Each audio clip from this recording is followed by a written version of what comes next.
everyone, I'm Olivia F. and welcome to Behind the Ad, where we meet with industry leaders who are using marketing and advertising innovatively to equip you to do so as well.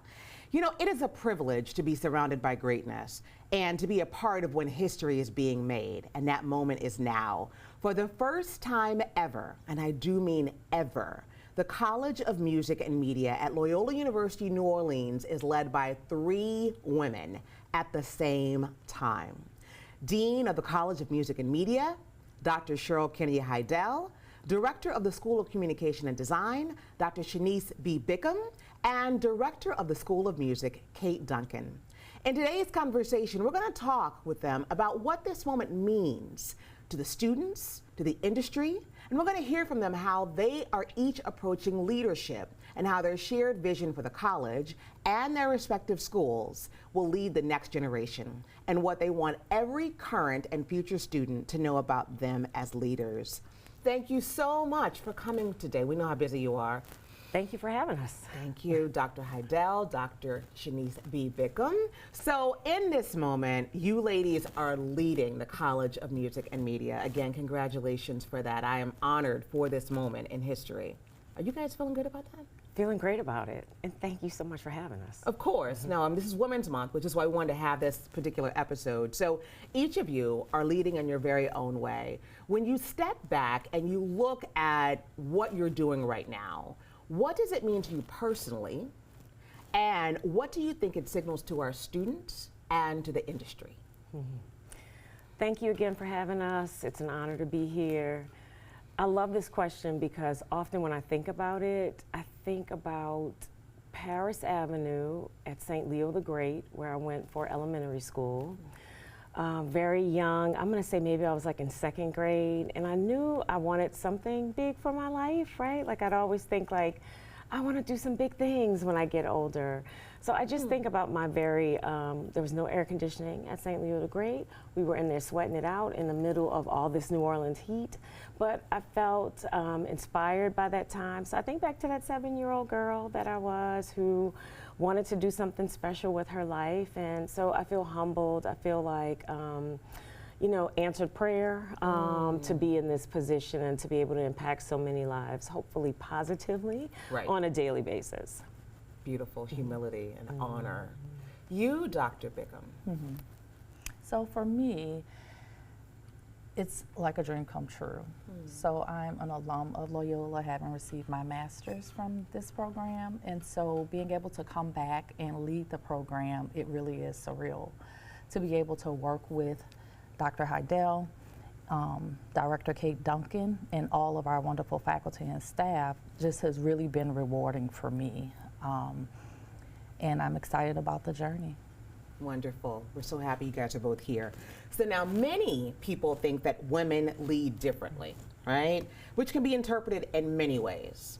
How would each of you describe your own style of leadership, and where do you see overlap or healthy contrast in the way that you all show up, and also with Duncan as well? Absolutely. I guess when I think about my leadership style, it's holistic. So I try to look at every individual that's under my care, right, that I'm working with side by side, to see how I can better understand who they are so that we can work together and have even more impact together. I know sometimes when I say that to people, they're like, wow, that seems like a lot. You know, like, how many people do you have under you? That seems like a lot. But I think everybody's owed that, if that makes sense. For me as a leader to get to know you, to know how to tap into you, to know how to, days where I might have to say, okay, let me lean back, you know, because this my colleague needs this moment, or they need some time, or let me lean in because I know I can push them in a certain way. So I really work, that's probably the first thing I would say. It's very holistic. It's individualistic, if I can say that right. Whereas I'm thinking about, say, maybe Olivia differently than I'm thinking about, say, Dr. Bickham here.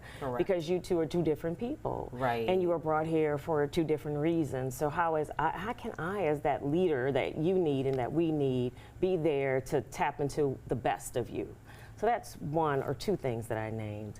I guess the third thing that's really important is that I love collaborative leadership. So meaning I don't have to be the one that thinks of everything. I don't have to be the one that implements everything. or I don't have to be the one that evaluates everything. Like, I really want to work with people who are we're walking together in this, and we're not they're not waiting on me every step of the way to do something. That we are also pushing and pulling together so that we can get across the finish line. I have a question for you, another question. So I think your response around holistic leadership and being able to manage based on the individuals and what they need in life is really beautiful and very powerful, but also very unique. Can you share with us, if you don't mind, where you go, what's your source or what's your preparation that's allowed for you to be able to serve in a servant leadership way? Because I think many leaders, they don't. They're like, this is it, I'm the boss, I mean, you are the dean of the college, and this is it. The same thing that Dr. Bickham's gonna get, Olivia's gonna get, Dr. K, everybody's gonna get the same thing, right? So what's prepared you, or have you just been this sweet all your life? I do think sometimes my position in life has influenced this. So meaning on the Kennedy side of the family, we have a very large family. Okay. I'm on the younger end of the family. So I always say the youngest in a family sometimes should be the smartest because you get to watch everybody. That's the only reason why you're the smartest. You get to watch everybody make mistakes, do great things, land someplace in between. So watching that, I would always say, I want to do something different, or I like that from this aunt, and I love that from this uncle, but I really want to do something different when it's my turn to lead. So it's been very intentional. It's something that I wake up with every day and I think about it. Just how I like to be treated, to be honest. I want people to get to know me and know what I need and to be able to, again, tap into what works for me. But don't get me wrong, a part of this leadership style too is sometimes pushing people until they're a little uncomfortable. But when I get to know you, at least I know how to do that in a way that you can receive it. And it doesn't feel like you're being asked to do something that feels counter to who you are. It starts to feel like, hey, this is who I am, and I'm glad that we have this moment together to be able to explore it and then to be able to, you know, catapult us to the next level. So it has been with intention. Very well. You are a gift to us because you do help grow leaders. I've seen that myself, including me, so thank you for that. Dr. Bickham, your leadership style, tell us. So I would say my leadership style could be described as principle-centered, at times servant leadership, and of course intentional, as you mentioned. I go into situations with my school thinking about how we can continue growing, how we can continue improving things, and what is it that my team needs in order for that to happen. So similar to what Dean Haydel said, I don't take the approach of it's my way or the highway. I'm always constantly thinking about what can we do for the greater good of the school, but also in ways that'll allow us to grow as individuals and also as professionals. As a servant leader, sometimes you do have to kind of take a step back because then you still have to think about, okay, but what is it that I need also to perform well in this job, and also making sure that I'm taking care of myself. So you have to balance that with really being strategic and thinking about, you know, now that I've kind of surveyed the land and I know what all of the needs and what the goals are, what are the things that we can be most effective at in terms of tackling and getting done. Very well. Do you feel that femaleness shows up at all in how you all lead? I would say yes, by design, right? So there are things about me that I can't change as being a woman. So I think just, it just shows up. So I am someone who I feel is very compassionate. I feel like I do have empathy, but I am able to take those things and think with a level head about what the best approach is going to be. So I view it as a positive and not as a weakness. You know, sometimes people may say, oh, well, you have to be tough or you have to be sterner, you know, more stern. And while that might be the case in some instances, I think there's still a place for empathy and compassion. Thank you so much. We're so glad you bring that. Dr. Haydel, what about you? Does femaleness show up for you in any way, or are you just like hardcore? You try to, what's the word when you're like defeminize yourself and you try to show up as like a little man? Not at all. I think that maybe people have waited a long time for this moment of women leadership, so we're gonna, you know, show up in our full selves. So for me, it's being dialed into the details. I feel women are always dialed into the minutia of a situation in the best way, right? Because those details really add to the fuller picture, the whole story. So for me as a female leader, I agree with everything Dr. Bickham just said, but I want to add to it that it's all about the details, because when you miss those details, then you miss, I think, clues about what's happening, why things are maybe going well, or why things need to be tweaked. So as a female leader, I absolutely love that. I think another thing I bring as a female leader, it's really okay to have fun. Like, I bring balance, because as a woman, Yes. whether it be a mother, having a partner, or it doesn't matter what it is, there has to be balance in life. Yeah. So I work very hard as a female leader to show and demonstrate that there can be balance. So I laugh a lot during the day, or I may have very serious conversations during the day, but it should always feel like a balance to myself and to others. So you feel it, you feel the femininity, and I like what you were saying as well. Like, sometimes people think femininity and femaleness is negative, but it's positive. There's so many positive aspects around it, and I think you feel it in the building. I see a lot of color in the building as well. I'm gonna put that out there. So I love seeing it. Awesome. We have to credit Dean Bill. Exactly. I was like, I'm not gonna say who, but I do see a lot of Somebody's doing something, yeah. So looking ahead over the next 3 to 5 years, what is your shared vision for the College of Music and Media and your individual schools, and how does that fit together to make the vision real for students? I'll start with you, the Dean, and for you for the School of Communication Design. So I'm going to do my best to try to speak for myself and Kate Duncan, Yes. since she's not here, because I know Dr. Bickham will cover her area. In about 3 to 5 years, what I would love to see is growth. And when I say, I know that sounds like a general term, but for us, that means growth, whether it be in, say, our students that we're recruiting, whether it be our faculty and staff ranks, growth that way. But I'm also, and I can speak for Kate on this, we're also looking for its growth, whether it be in our curriculum that we're offering, mindset growth, whether if you're here, if you're feeling like bolder, bigger, you know, like ready to take on new challenges and be able to receive those challenges, rise to the moment, and then, you know, just push forward on those. So I'm looking for that real intentional, deliberate growth that is pervasive throughout our building. And when you leave our building, if you're a student or a colleague, people feel it, like as you just mentioned a minute ago. Yeah. So I'm really hoping for, you know, just intentional transformative growth from very measurable levels of, wow, look at the number of students we have. Wow, look at our graduates and look at all the great things they're doing, right, for our world around us. Right. But also, wow, look at my colleagues, their mindset, they're growing, whether it be AI or, you know, doing something different to make New Orleans come to life in the classroom and how you can leverage that. I'm really looking for that type of growth. I love that. Thank you. I look forward to seeing that too.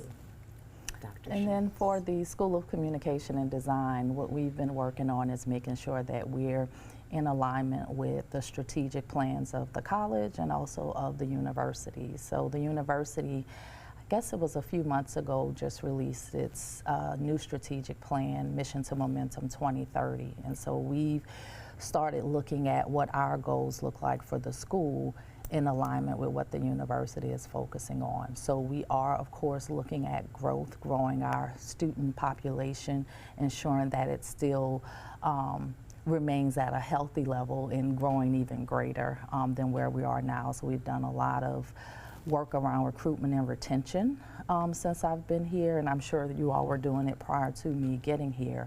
We're also looking at, you know, how do we also grow our faculty and our staff in terms of professional development and making sure that we're also pouring into them. And so I think by us looking at our student side and also looking at our faculty and staff, we'll be able to see that growth that we're aiming for. Excellent. I think one of the things that I've observed about faculty and staff to that point in the growth is that you all really do make sure you have the best of the best and people who are practitioners in this space. And it's so important that the faculty that's leading the next generation of creators, they have the practical experience. I'm glad you're going to continue that growth as well.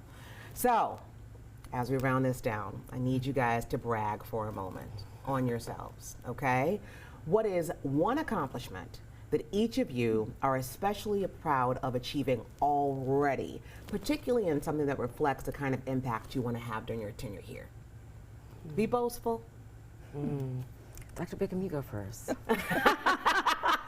So So full disclaimer, I've only been in the role for about 9 months, but I think I have to go back to the work that we've been doing around recruitment and retention. So we tried a couple of new things this year where we're doing a lot of direct reach outs to prospective students, even looking at trying to branch out more to students who aren't necessarily in our local area, but perhaps, you know, in areas where, you know, they may not be far away, you know, they may be in the river parishes or they may be in our neighboring states, but coming here would still be going away to college. And so we've been doing a lot of intentional work around that, and we've been getting a lot of great feedback. So that is one thing that I am proud of. And you should be. I want to just say this before Dr. Haydel puts it down and tells us what she's so proud of.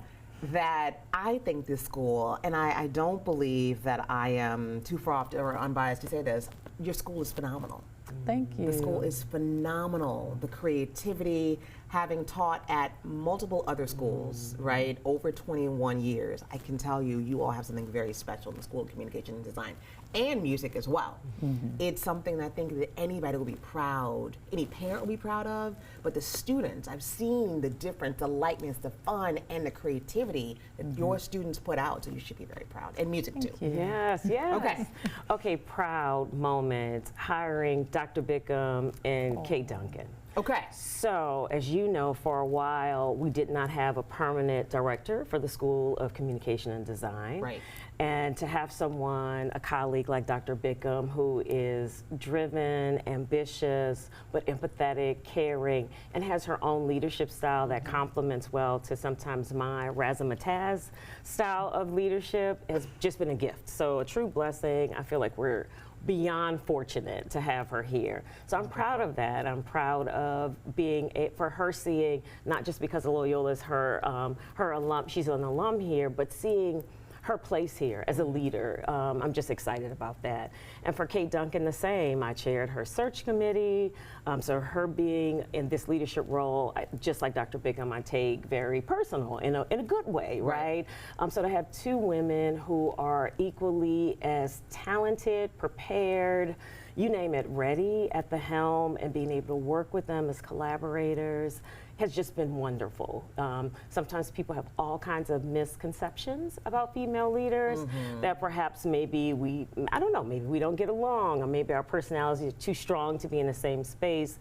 We definitely are we defy that. Like, that has nothing to do with our space here. So I'm most proud of having to work with two dynamic directors of our schools.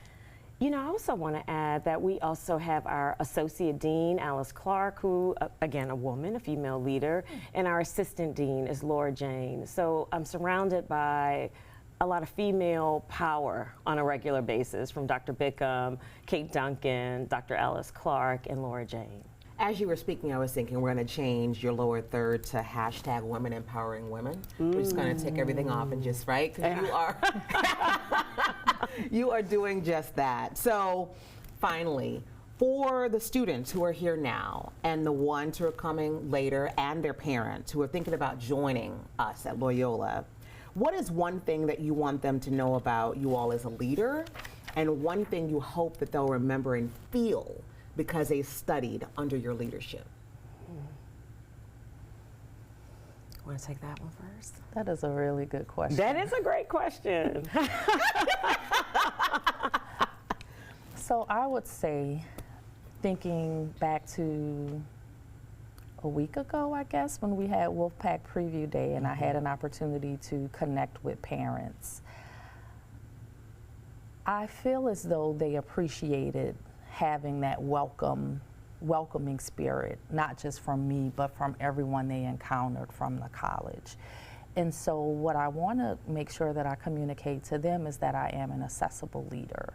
So I am not the leader who, you know, I'm in the office and you don't have an opportunity to speak with me about your concerns or speak to me about things that you would like to see as part of your time here at Loyola.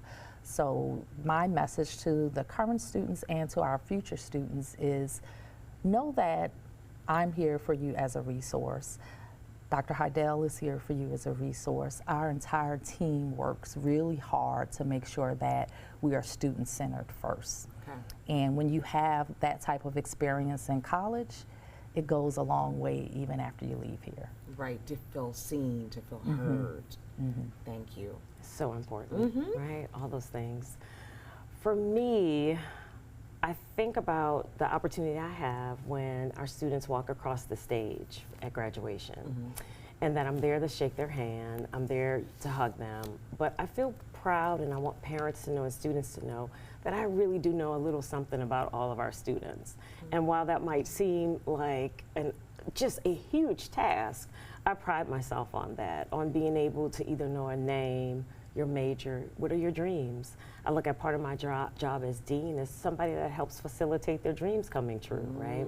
And even if they don't happen immediately at graduation, I'm still a part of your journey. So when that dream happens, that was part of my job to help get you there.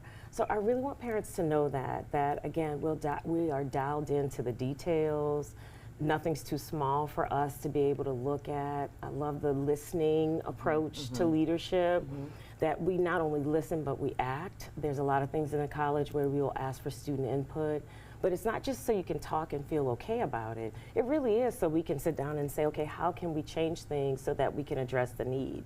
So there's a lot of listening, but there's also a lot of action happening around here. So our momentum statement in our strategic plan is so profound right now because that's who we are here in this college. We are a dynamic space, so I always want our students and our parents to know that. And when I say dynamic, meaning we're evolving every second of the day to see how we can be better, stronger, wiser in our approach. We take this seriously in a way of knowing that we are forming leaders in our industries. And not just to go out and be wealthy, but to be informed in a way that they are doing good work.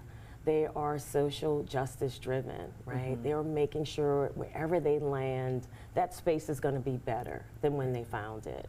So that is something very important to us, for our parents to know, and for our students to always remember that we are here with a purpose in mind, anchored in our Ignatian values, and we're proud of that, right? We're proud to be a place of mission work that's happening.